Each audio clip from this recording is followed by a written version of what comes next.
जय हिंद बच्चों, कैसे हैं आप सब। उम्मीद है कि आप सब अच्छे होंगे। आप सभी का दक्ष पॉइंट में स्वागत है।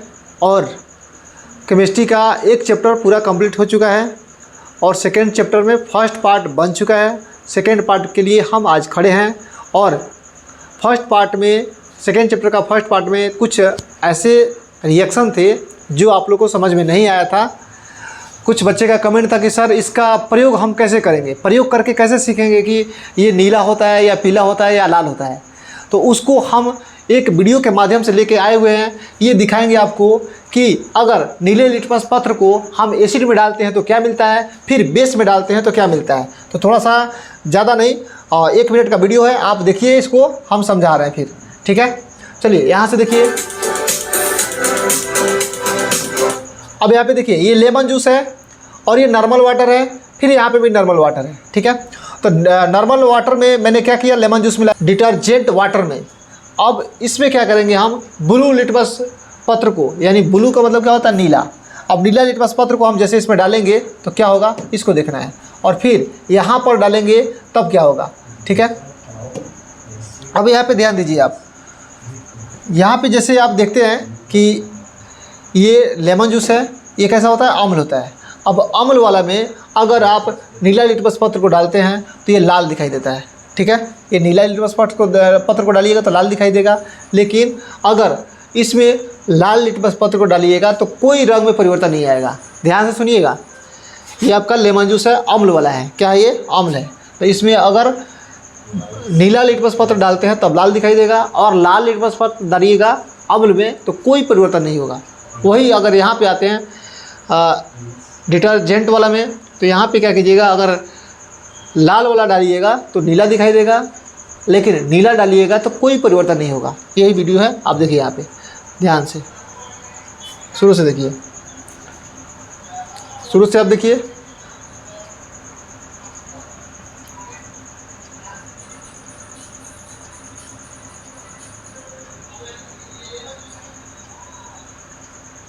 देखिए लेमन हो गया, ये आपका डिटर्जेंट मिलाया जा रहा है इसमें, यानी सरफ मिलाया जा रहा है। अब देखिए दोनों में देखिएगा रिएक्शन। चलिए फर्स्ट वाला में देखिए, ये डाला जा रहा है इसमें ब्लू, यानी नीला लिटमस पत्र डाला जा रहा है, तो ये क्या हो गया, लाल हो गया। लेकिन अब नॉर्मल वाटर में डालेंगे तो कोई परिवर्तन नहीं होगा। अब उसी को क्या करेंगे, इसमें डालेंगे, ठीक है। कौन सा है, ब्लू, नीला लिटमस पत्र, कोई परिवर्तन नहीं हुआ, ठीक है। लेकिन अब यहाँ पे लाल लिटमस पत्र को डाल रहे हैं, लाल वाला देखिए कैसा हो जाएगा, नीला हो जाएगा। रेड लिटमस पत्र ब्लू बन गया, लेकिन इसमें कोई परिवर्तन नहीं होगा। और यहाँ पर क्या हो जाएगा, रेड में ही रह जाएगा आपका, इसमें भी कोई परिवर्तन नहीं हो रहा है। तो ये आपको इसमें देखना था। चलिए अब हम आते हैं आपको मेन टॉपिक पे, जो आप लोग को हम फर्स्ट पार्ट में जहाँ तक छोड़े थे उसमें आके देखते हैं। अब यहाँ पे हम देखते हैं कि हमारे दैनिक जीवन में पीएच का क्या महत्व है, ठीक है। अब दैनिक जीवन में पीएच का महत्व क्या होता है, जैसे डेली लाइफ में हमारे पीएच मान का क्या महत्व है वो देखना है यहाँ पर। तो देखिए सबसे पहला यहाँ पे पीएच का महत्व क्या है। पाचन तंत्र, आपके शरीर में, मेरे शरीर में, यानी जितने भी इंसान हैं सबके शरीर में पाचन तंत्र बना हुआ है। तो पाचन तंत्र में क्या होता है कि एक हाइड्रोक्लोरिक अम्ल जो होता है ना, वो स्राव होता है, और स्राव होते रहता है हमेशा, ऑटोमेटिक उसका काम है वहाँ पे HCl यानी हाइड्रोक्लोरिक अम्ल का निर्माण करना। और निर्माण करने के बाद क्या होता है कि जैसे हम किसी भी भोजन को अपने अंदर लेते हैं तो उस भोजन को पचाने का काम वही करता है, कौन, हाइड्रोक्लोरिक अम्ल। तो उसी के बारे में यहाँ पे दिया हुआ है कि हमारे दैनिक जीवन में बताना है कि पाचन तंत्र में पीएच मान का क्या महत्व है। हमारे पेट में हाइड्रोक्लोरिक अम्ल बनते रहता है, जो हमारे भोजन को पचाने में सहायता होता है। पीएच मान यहाँ पे 1.0 है कि लगभग कायम रहता है।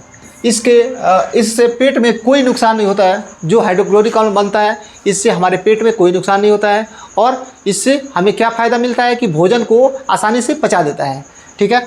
उसके बाद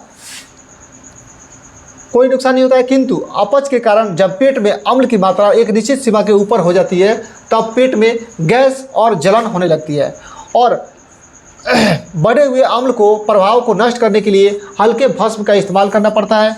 जैसे देखिए कि अब हमारे पेट में क्या होता है कि गैस बनता है, तो गैस को नष्ट करने के लिए हम क्या करते हैं, हल्के भस्म का निर्माण करते हैं, सेवन करते हैं। जैसे हल्के भस्म में क्या हो सकता है, तो आपके पास एक इनो आता है। क्या आता है? इनो। तो इनो को अगर थोड़ा सा लेकर के चखिएगा तो भस्म कैसा होता है? कड़वा होता है। ठीक है, आम्ल खट्टा, भस्म कड़वा, और लवण जो होता है आपका नमकीन होता है। तो उसको थोड़ा सा लेके चखिएगा तो कड़वा होता है। तो उसी को हम घोल बना करके जब पीते हैं तो हमारे पेट में जाता है और अम्ल भस्म रिएक्शन कर करके क्या होता है? न्यूट्रल बना देते हैं, यानी हमारे पेट का जो गैस होता है एकदम से ख़त्म हो जाता है। ठीक है, वही बात यहाँ पे बताया हुआ है कि एंटासिड कहते हैं milk of magnesia, magnesium hydroxide और सोडियम हाइड्रोजन कार्बोनेट जैसे हल्के भस्म प्रायः इस्तेमाल किए जाते हैं। यानी इस टाइप के जो हल्के भस्म होते हैं इसको इस्तेमाल करते हैं, या आप इनो को ले सकते हैं। किसको ले सकते हैं? इनो को। सबसे बेटर एग्जांपल आपके लिए क्या है? इनो है। जल्दी आपको समझ में आ जाएगा। उसके बाद देखिए हम लेके चल रहे हैं सेकेंड वाला पे। अब सेकेंड आपका क्या है? पीएच मान का दांतों पर प्रभाव, यानी पीएच मान का दांतों पर प्रभाव कैसे पड़ता है इसको देखना है। जैसे हमारे शर्करा युक्त भोजन जब हम करते हैं तब हमारे मुंह में मौजूद बैक्टीरिया द्वारा क्या होता है? अपघटित होकर अम्ल बनता है। जब मुंह का पीएच मान 5.5 से कम हो जाता है, कितना से? 5.5 से कम हो जाता है। क्या होता है? कम होता है। क्या होता है? कम होता है। जब कम होता है तब क्या होता है? तब दंत क्या होता है? क्षतिग्रस्त होने लगता है और अप्रभावित रह जाता है। अतः शेष अम्ल को नष्ट करने के लिए टूथपेस्ट का इस्तेमाल करना पड़ता है। जैसे मान लीजिए कि अगर हमारे मुंह में जब ज़्यादा अम्ल की मात्रा बढ़ जाती है, ठीक है, तो हमारे लार में जो मात्रा होता है उसमें बैक्टीरिया को नष्ट करने के लिए बहुत कम मात्रा में आता है, यानी उतना अम्ल को नष्ट नहीं कर पाता है। तो हम क्या करते हैं? उसको ख़त्म करने के लिए जैसे सुबह में हम लोग, या दोपहर में, या फिर रात में, उसको हमें क्या करना चाहिए? पेस्ट से ब्रश करना चाहिए। ठीक है, जब पेस्ट को इस्तेमाल करते हैं, जैसे क्लोजअप हो गया, आपका कोलगेट हो गया, या डाबर का कोई पेस्ट हो गया, तो इसको इस्तेमाल कीजिएगा तो आपका मुंह पूरा क्या क्या हो जाता है? उसको अम्लीयता से हटा देता है। यानी ये क्षार और अम्ल मिल करके क्या बना देते हैं? न्यूट्रल बना देते हैं। यानी आपका पूरा का पूरा मुंह फ्रेश हो जाता है। ठीक है, तो उसी को यहाँ पे बताया जा रहा है कि पीएच परिवर्तन दांतों पर प्रभाव क्या पड़ता है। तो जैसे 5.5 से कम हो जाता है तो दांतों क्षतिग्रस्त होने लगते हैं। तो दांत जब क्षतिग्रस्त होने से बचाना है तो उसको क्या करना है? शेष अम्ल को नष्ट करने के लिए टूथपेस्ट का इस्तेमाल करना पड़ता है। क्षारीय होता है। निम्न के दातुन का भी रस क्या होता है? क्षार होता है। अब एक एग्जाम्पल आपके पास क्या आ रहा है? नीम का दातुन। नीम के दातुन से भी अगर ब्रश करते हैं तभी भी आपको क्या करता है कि आपके मुंह की अम्लीयता को नष्ट करने का काम करता है। नीम के दातुन लेकर के आप क्या कर सकते हैं? दांतों की सफाई कर सकते हैं और दांतों की रक्षा कर सकते हैं। ठीक है, थकान के समय शरीर के मांसपेशियों में अम्ल की उत्पत्ति, जैसे हमारे थकान जब होता है शरीर में, तो थकान जब होता है ना तो क्या होता है कि हमारे मांसपेशियों में अम्ल की उत्पत्ति होती है। और वो कौन सा अम्ल बनता है वहाँ पे? तो उसमें जो अम्ल बनता है वो आपका होता है लैक्टिक अम्ल। क्या होता है? लैक्टिक अम्ल। जैसे हम शरीर से कोई मेहनत करते हैं, परिश्रम करते हैं, दौड़ते हैं, भागते हैं, ठीक है, तो उससे हमारे शरीर में जो मांसपेशियाँ होता है उसमें कौन सा अम्ल पैदा होता है? लैक्टिक अम्ल बनता है, जो हमारे शरीर के मांसपेशियों में दर्द और कड़ापन ला देता है। जब ये अम्ल पैदा होता है तो हमारे पैर में या हाथ में या शरीर के पूरे बॉडी में क्या होता है? एक कड़ापन जैसा दर्द उत्पन्न होता है। तो किसके कारण होता है? लैक्टिक अम्ल के कारण, लैक्टिक अम्ल के कारण होता है। चलिए उसके बाद हम देखते हैं फिर नेक्स्ट पॉइंट है आपका अम्ल के प्रयोग से बर्तनों के धब्बों को दूर करना। यानी जैसे हमारे बर्तन में दाग धब्बे पड़ जाते हैं, खाना बनाएं सब्जी, और सब्जी बनाने के बाद जैसे सब्जी उसमें से खाली हो जाता है तो उसमें दाग धब्बे बहुत ज़्यादा पड़ा रहता है। तो उसको ख़त्म करने के लिए हम क्या करते हैं? किसका इस्तेमाल करते हैं? तो एक नींबू का इस्तेमाल करते हैं। जैसे आप जा कर के विम-बार वगैरह जैसे बर्तन साफ़ करने वाला साबुन होता है तो उसको खरीदते हैं तो उसके पैकेट पे देखिएगा नींबू का क्या होता है? साइन दिया रहता है, यानी उसका निशान बनाया रहता है। तो ऐसा क्यों बनाया रहता है? क्योंकि उसमें नींबू का मात्रा मिक्स रहता है। ठीक है, तब क्या करता है? हमारे बर्तन को साफ़ करने में सबसे ज़्यादा यानी एसिड का ज़रूरत पड़ता है उसमें। ठीक है, तो नींबू कैसा होता है? आपका एसिड होता है, यानी खट्टा होता है। चलिए यहाँ पे देखिए, अब कॉपर के बर्तनों में भास्मिक कॉपर ऑक्साइड की परत जम जाती है। जम जाने के कारण क्या होता है? चमक खराब हो जाता है। अतः बर्तन की सतह को नींबू के एक टुकड़े से रगड़ कर साफ कर देने से क्या होता है? बर्तन चमकदार हो जाता है और उसकी चमक वापस लौट जाती है। ऐसा इसलिए हुआ क्योंकि नींबू के रस सिट्रिक अम्ल, नींबू के रस में क्या होता है? सिट्रिक अम्ल होता है, और नींबू में उपस्थित सिट्रिक अम्ल के भास्मिक कॉपर ऑक्साइड से अभिक्रिया करके कॉपर सिट्रेट बनाता है। जो जल के साथ बाहर निकल जाता है। ठीक है, इतना काम जब हम करेंगे तो हमारा बर्तन क्या हो जाएगा, एकदम से चमकीला हो जाता है। उसके बाद देखते हैं आयोडीन युक्त नमक के उपयोग की सलाह क्यों दी जाती है। जैसे अगर हम किसी दुकानदार के पास जाते हैं या किसी डॉक्टर के पास जाते हैं तो डॉक्टर का सलाह क्या होता है कि आप आयोडीन युक्त नमक का यूज कीजिए, यानी आपके अंदर आयोडीन की कमी ना रहे और आप क्या कीजिए, आप क्या करें कि आयोडीन युक्त नमक खाइएगा तो आप एकदम बिल्कुल स्वस्थ रहिएगा। तो उसी का बात यहाँ पे बता रहा है कि आयोडीन युक्त नमक के उपयोग की सलाह क्यों दी जाती है हमें। तो आयोडीन युक्त नमक का उपयोग पर काफ़ी जोर दिया जाता है हमें। और आयोडीन हमारे शरीर के लिए क्या होता है, आवश्यक तत्व है। इसकी कमी से हमें क्या क्या हो सकता है, थायराइड हो सकता है या घेंगा रोग हो सकता है। तो इसलिए हमें आयोडीन युक्त नमक खाना चाहिए। आयोडीन की कमी से आमतौर पर हमें क्या होता है, घेंगा रोग हो जाता है। साधारण नमक में थोड़ा सा पोटेशियम आयोडेट या पोटेशियम आयोडाइड मिला देने पर आयोडाइड नमक बन जाता है इसके सेवन से। चलिए फाइनली यहाँ पे हम देखते हैं कि आयोडीन युक्त नमक का जो सलाह है क्यों दी जाती है। तो आयोडीन युक्त नमक का सलाह इसलिए दी जाती है क्योंकि हमें थायराइड और घेंगा रोग से बचाने के लिए हमें आयोडीन युक्त नमक का इस्तेमाल करने के लिए हमें इसका सलाह दी जाती है। इतना आप बात समझ लीजिए। उसके बाद अब फिर हम नेक्स्ट देखते हैं इस पर। देखिए अब यहाँ पे अगला टॉपिक आपके सामने है सोडियम हाइड्रोक्साइड यानी NaOH। सोडियम हाइड्रोक्साइड का सूत्र क्या है, NaOH। इसको हम क्या बोलते हैं, कास्टिक सोडा का भी नाम से जानते हैं। इसका निर्माण किस प्रकार से होता है ये जानना है यहाँ पर। सोडियम क्लोराइड के जलीय विलयन में विद्युत धारा प्रवाहित कराई जाती है। किसके, सोडियम क्लोराइड के जलीय विलयन में विद्युत धारा प्रवाहित कराई जाती है तो सोडियम हाइड्रोक्साइड बनता है। ठीक है, सोडियम हाइड्रोक्साइड बनता है, फिर क्लोरीन बनेगा, हाइड्रोजन गैस का निर्माण होता है। इस अभिक्रिया को क्लोरो क्षार अभिक्रिया भी कहा जाता है। जैसे यहाँ पे आपका सोडियम क्लोराइड है, ये आपका क्या है, जल है। जब इसको हम क्या करेंगे, रिएक्शन कराएंगे तो यहाँ पे सोडियम हाइड्रोक्साइड बनेगा, क्लोरीन बनेगा और हाइड्रोजन गैस बनेगा। इसी को हम क्या बोलेंगे, क्लोरो क्षार अभिक्रिया। चलिए अब इस विधि को क्लोरो अल्कली विधि कहते हैं। क्या कहते हैं, क्लोरो अल्कली विधि भी कहते हैं।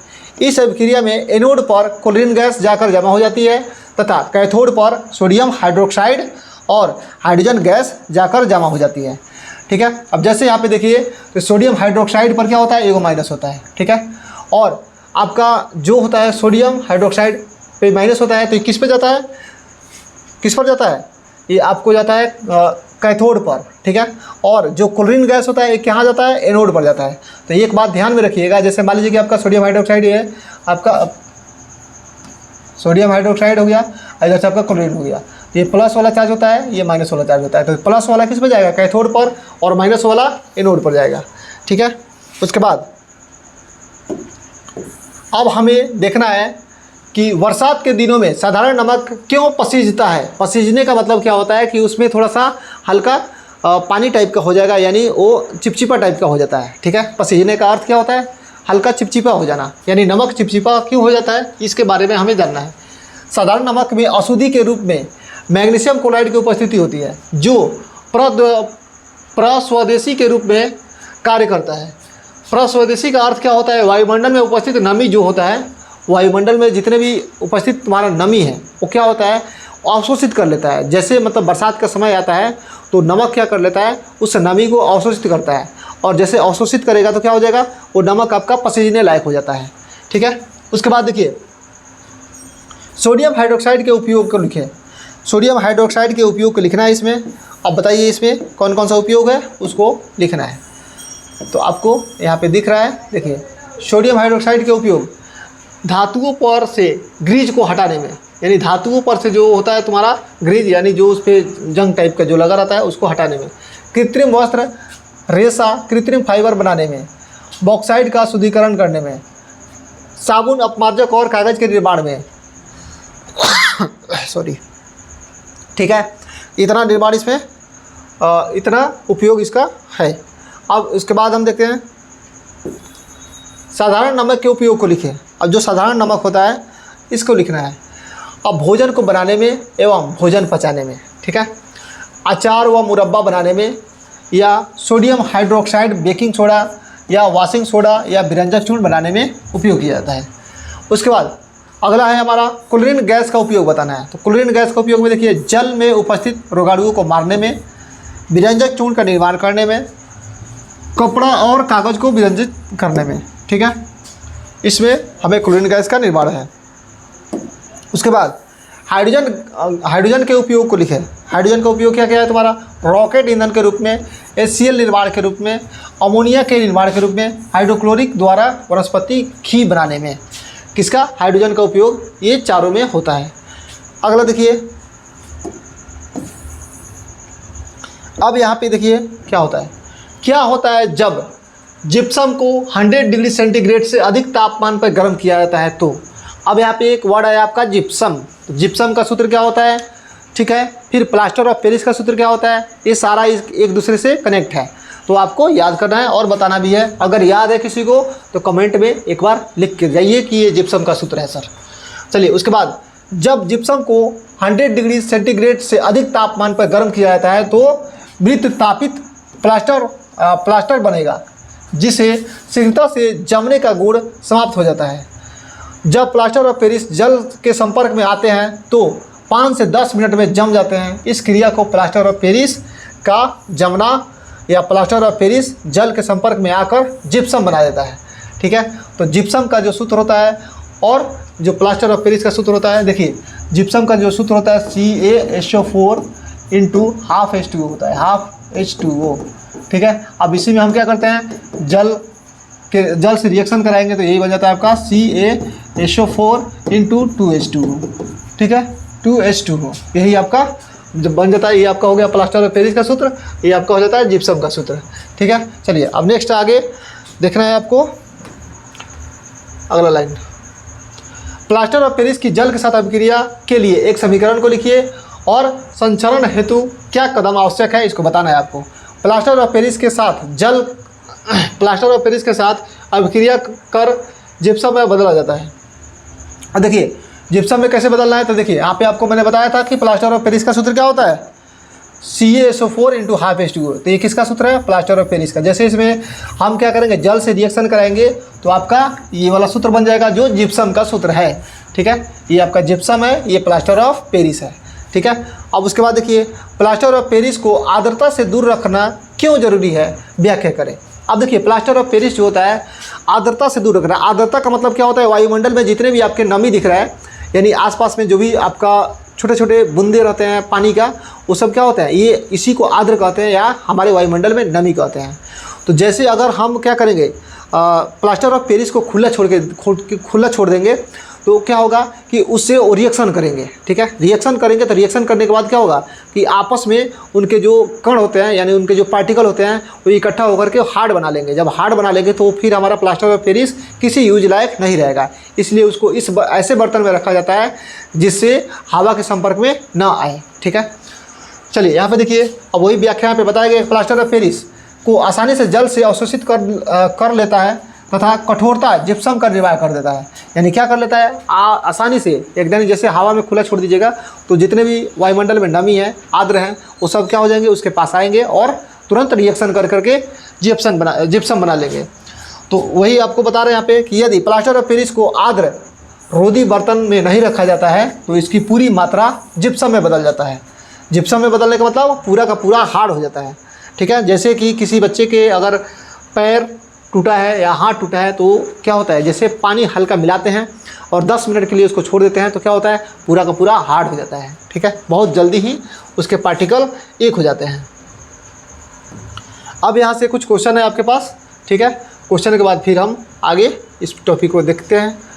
जैसे यहाँ पे देखिए जनरल क्वेश्चन है, क्लोरो क्षार का अभिक्रिया क्लोरीन गैस कहाँ प्राप्त होता है, तो एनोड पर। मैंने अभी आपको बताया था कि देखिए अगर यहाँ पे HCl है, क्या है, HCl है, तो हाइड्रोजन पे प्लस और क्लोरीन पे माइनस, तो इसमें जो प्लस वाला चार्ज होगा आपका वो एनोड पर जाएगा, कैथोड पे जाएगा।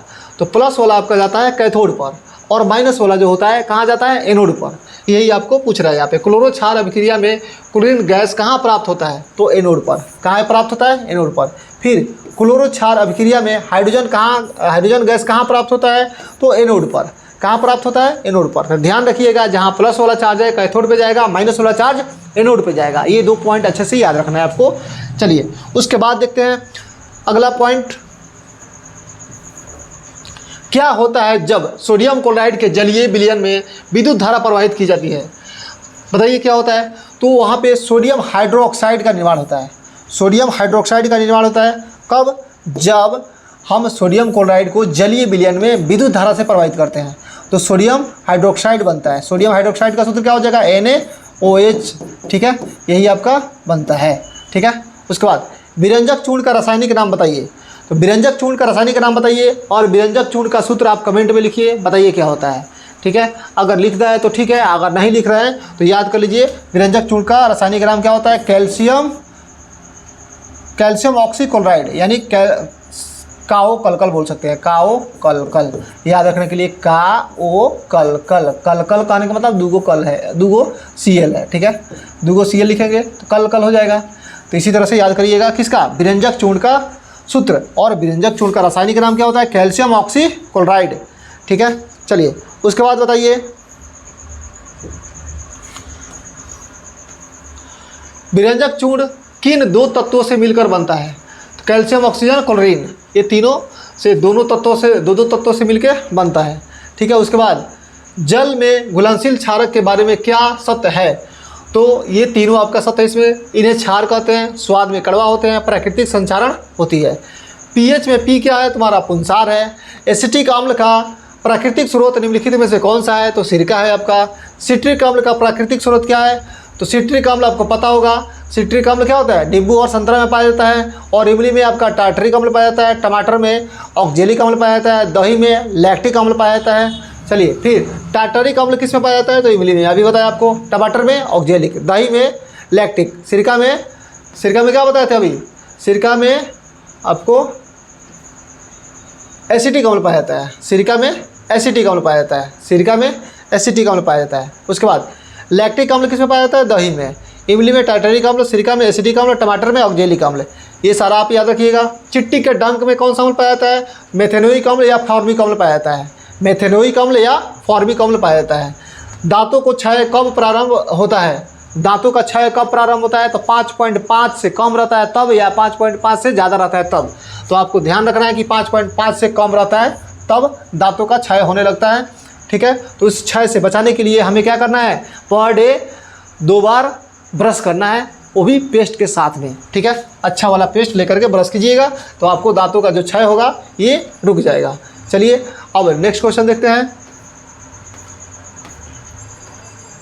अब यहाँ पे है विरंजक चूर्ण किस प्रकार के अणुओं के साथ अभिक्रिया कर क्लोरीन गैस देता है? तो ये तन्नु अम्ल के साथ अभिक्रिया करके क्या देते हैं? क्लोरीन गैस देते हैं। उसका अगला क्वेश्चन, विरंजक चूर्ण तन्नु अम्ल से अभिक्रिया कर क्या बनता है? तो क्लोरीन गैस बनता है। क्या होता है जब विरंजक चूर्ण को वायुमंडल में छोड़ दिया जाता है? जैसे इसको छोड़ा जाता है तो क्लोरीन गैस बाहर निकल जाता है। विरंजक चूर्ण का दूसरा नाम क्या होता है? Bleaching powder. ब्लीचिंग पाउडर, अब ब्लीचिंग पाउडर का जो दूसरा नाम है विरंजक चूर्ण है। अब इसका सूत्र बताइए। तो विरंजक चूर्ण का सूत्र अभी बताएं, काओ कलकल, यानी CaOCl2 का होल 2, ठीक है, ऐसे बोल सकते हैं। तो ये आपका विरंजक चूर्ण का दूसरा नाम ब्लीचिंग पाउडर, और विरंजक चूर्ण का सूत्र क्या हो जाएगा आपका? काओ कलकल, याद रखिएगा CaOCl2, ठीक है। उसके बाद नेक्स्ट क्वेश्चन देखते हैं। क्या होता है जब ठोस बुझे हुए चूने पर 40 डिग्री सेल्सियस तापमान पर क्लोरीन गैस प्रवाहित करते हैं तब विरंजक चूर्ण का निर्माण होता है? फिर विरंजक चूर्ण है आपका, तो विरंजक चूर्ण याद रखिएगा CaOCl2, ठीक है। उसके बाद हमारे पेट में कौन सा अम्ल उत्पन्न होता है? तो हमारे पेट में कौन सा अम्ल उत्पन्न होता है? HCl, हाइड्रोक्लोरिक अम्ल उत्पन्न होता है। उसके बाद अगला क्वेश्चन, हाइड्रोक्लोरिक अम्ल एवं सोडियम हाइड्रोक्साइड के विलयन की अभिक्रिया से उत्पन्न लवण को क्या कहते हैं? तो सोडियम क्लोराइड कहते हैं। उसके बाद इसमें बताना है धोने का सोडा का रासायनिक सूत्र बताना है। तो धोने का सोडा यानी जैसे आप कपड़ा धोते हैं तो कपड़ा धोने में पानी ज़्यादा लगता है, तो ज़्यादा पानी लगता है तो ये क्या होता है आपका? H2O क्या होता है? जल होता है। अब जल कितना चाहिए आपको? 10 बाल्टी चाहिए। कितना बाल्टी? 10 बाल्टी आपको जल चाहिए, तब आप क्या कर सकते हैं? आप कपड़ा धो सकते हैं। तो देखिए 10 बाल्टी पानी कहाँ दिख रहा है आपको? 10 बाल्टी पानी फर्स्ट ऑप्शन में आपको दिख रहा है, तो यही आपका क्या हो जाएगा? धोने का सोडा हो जाएगा। उसके बाद बेकिंग सोडा का रासायनिक नाम बताइए। तो बेकिंग सोडा का रासायनिक नाम आप बताइए क्या होता है? बेकिंग सोडा का रासायनिक नाम sodium hydrogen carbonate. Sodium hydrogen carbonate. अब इसका सूत्र बताइए क्या होता है। सोडियम हाइड्रोजन कार्बोनेट NaHCO3, ये क्या होता है आपका sodium hydrogen carbonate. Potassium nitrate का रासायनिक सूत्र बताइए। तो पोटेशियम आपका क्या होता है K, इसमें नाइट्रेट आयन बताइए। तो NO3 पर क्या होता है 1 माइनस, यहाँ पर 1 प्लस, तो दोनों रिएक्शन करके क्या बनाया KNO3। तो KNO3 देखिए ऑप्शन कौन सा दिख रहा है, सी ऑप्शन दिख रहा है। सी ऑप्शन आपका इसमें सही हो जाएगा। उसके बाद नेक्स्ट क्वेश्चन देखते हैं। जल की अस्थायी कठोरता को हटाने के लिए किसका उपयोग किया जाता है। तो धोने का सोडा। धोने का सोडा का रासायनिक सूत्र क्या है, अभी मैंने आपको बताया था, बताइए। धोने का सोडा, कमेंट बॉक्स में बताइए कि धोने का सोडा का रासायनिक सूत्र क्या होता है, आपको कमेंट में लिखना है। चलिए अगला क्वेश्चन। सोडा अम्ल अग्निशामक किसका उपयोग किया जाता है। तो इसमें सोडियम हाइड्रोजन कार्बोनेट का किया जाता है। अब फिर से आपको सोडियम हाइड्रोजन कार्बोनेट का सूत्र बताना है कमेंट बॉक्स में जल्दी से, ठीक है। उसके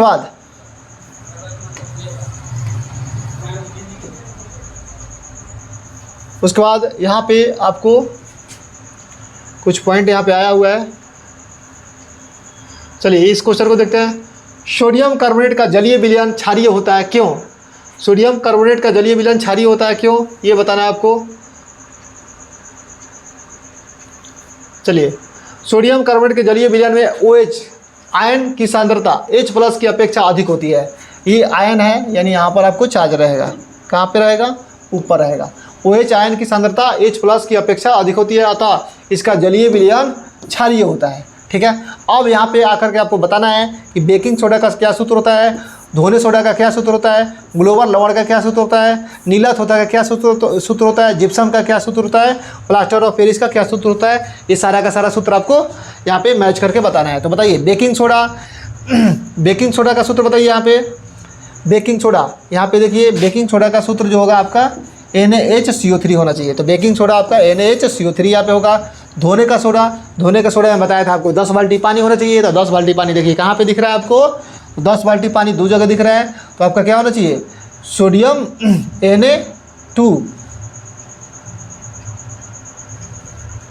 Na2CSO4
चलो यहाँ पे देखो बेकिंग सोडा का रासायनिक सूत्र मैंने क्या बताया था, NaHCO3। क्या होता है, NaHCO3, ठीक है। अब इसके बाद आपको बताना है, इसका हो जाएगा NaHCO3, NaHCO3, ठीक है। ये किसका हो गया आपका बेकिंग सोडा का। उसके बाद धोने का सोडा क्या होता है, Na2CO3, ये होता है आपका Na2CO3 इंटू 10H2O, ठीक है।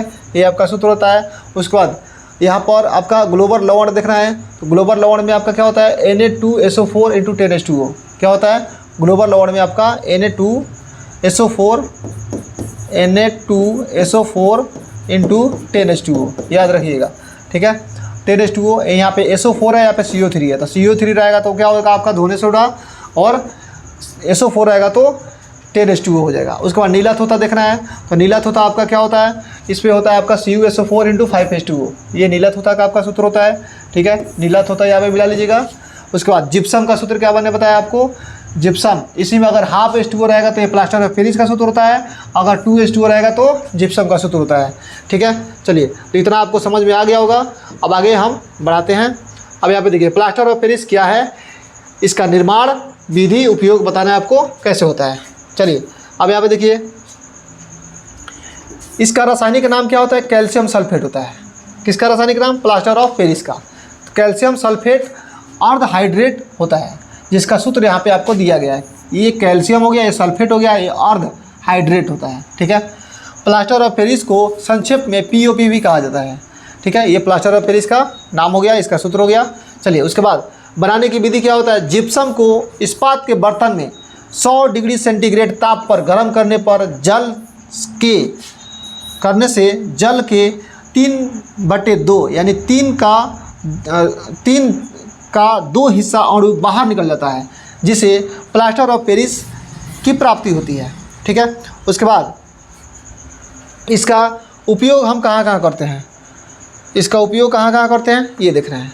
ठीक है, अब देखिए इसका उपयोग देखिए, टूटी हुई हड्डियों को सही जगह पर स्थिर रखने में, दीवारों को सफ़ेदी कराने में, कलाकृतियाँ बनाने में, खिलौना बनाने में, खिड़की और दरवाजे को छेदों को बंद करने में। ठीक है, प्रयोगशाला में, इस सब में हम क्या करते हैं, इसका उपयोग करते हैं।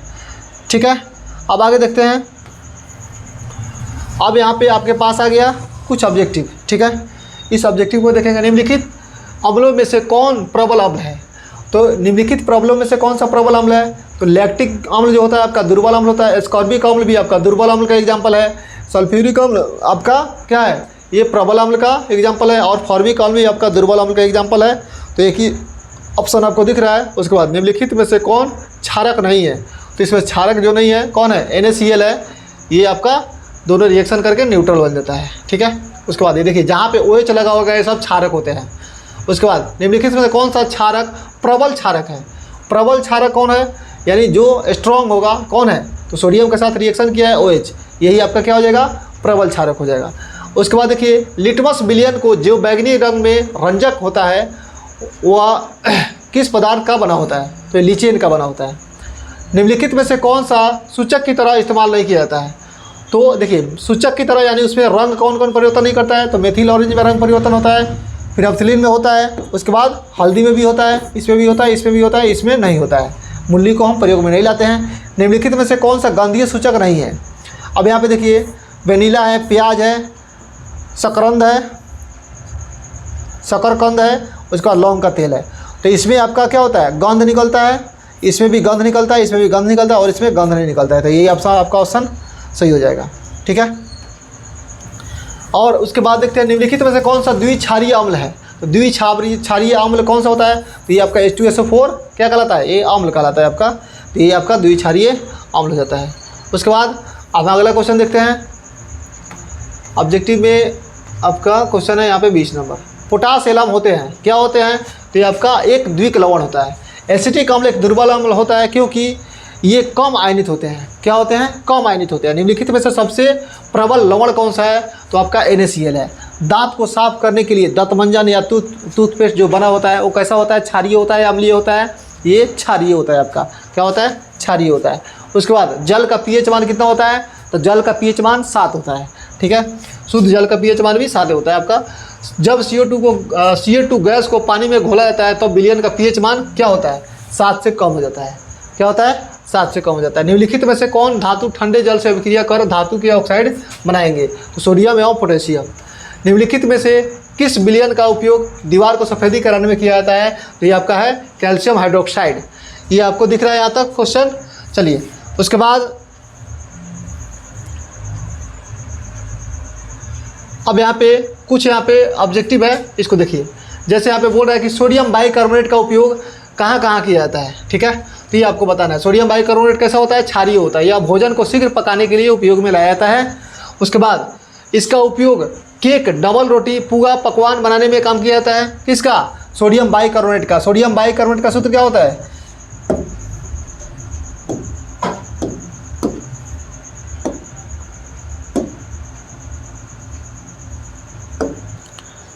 सोडियम बाइकार्बोनेट, देखिए सोडियम बाइकार्बोनेट का यहाँ पे आपका बताया था प्रयोग, यानी इसका उपयोग हम क्या क्या कर सकते हैं। तो सोडियम बाइकार्बोनेट का सूत्र देखिए NaHCO3 होता है। क्या होता है? NaHCO3 होता है। तो ये सारा इसका यूज है, ठीक है। सोडियम बाइकार्बोनेट का उपयोग अग्निशामक यंत्र में भी होता है। यह कपड़ा, चमड़ा, कागज़ उद्योग में रसायन का काम करता है, यानी उसको एकदम फ्रेश करने का काम करता है कौन? सोडियम बाइकार्बोनेट, ठीक है। उसके बाद फिर देखते हैं रोटी और केक को फुलाने में बेकिंग पाउडर का उपयोग क्यों किया जाता है। तो यहाँ पे देखना है आपको कि इसका उपयोग क्यों किया जाता है। तो देखिए अब यहाँ पे जो लिखा हुआ है, रोटी और केक को फुलाने में बेकिंग पाउडर का उपयोग किया जाता है क्योंकि जब बेकिंग पाउडर जल में घुलकर गर्म किया जाता है इसको, तो क्या होता है? कार्बन डाइऑक्साइड और गैस बनाता है, जो रोटी अथवा केक को मुलायम और स्पंजी बना देता है, ठीक है। चलिए उसके बाद देखते हैं धोने का सोडा क्या है, इसके गुण एवं उपयोग को बताना है। तो धोने का सोडा का सूत्र बताइए आप, क्या होता है? धोने का सोडा का सूत्र होता है Na2CO3 × 10H2O। तो जहाँ आपको CO3 दिखाई दे और 10 बाल्टी पानी दिखाई दे, वही क्या होता है? आपका कपड़ा धोने का सूत्र होता है, ठीक है। तो देखिए यहाँ पे 10 बाल्टी पानी आपको दिखाई दे रहा है। चलिए अब यहाँ देखिए इसका रासायनिक नाम क्या है? सोडियम कार्बोनेट डेकाहाइड्रेट है। डेकाहाइड्रेट का मतलब 10 वहाँ पे क्या है? आपका जल है। ये जल का सूत्र होता है, 10 जल है। इसका रासायनिक सूत्र यहाँ पे आपको दे दिया है।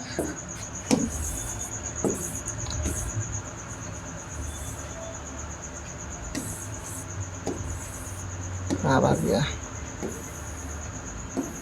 जब इसे खुला वायुमंडल में छोड़ दिया जाता है तब इसमें जल के 9 अणु बाहर निकल जाते हैं। 9 अणु कहाँ निकल जाते हैं? बाहर। उत्फुलन की क्रिया कहते हैं, देहात में इसे सज्जी के नाम से जाना जाता है। अब इसके गुण देखना है क्या क्या हो सकता है। तो यह सफ़ेद पारदर्शी होता है, यह क्षारीय होता है। इस सोडा क्षार या सोडा राख भी कहा जाता है। इसे यहाँ पे इसे लिखना, इसे सोडा क्षार या सोडा राख भी कहा जाता है। जब ध्रुवन सोडा को गर्म किया जाता है तो जल के 10 अणु बाहर हो जाते हैं, जिसे निर्जली सोडियम कार्बोनेट कहा जाता है, ठीक है। इसका उपयोग देखिए जल की कठोरता को दूर करने में, उसके बाद पोटेशियम को शुद्ध करने में, घरों को साफ करने में सोडियम कार्बोनेट का उपयोग कांच, साबुन एवं कागज़ का उद्योग में होता है। उसके बाद फिर आपका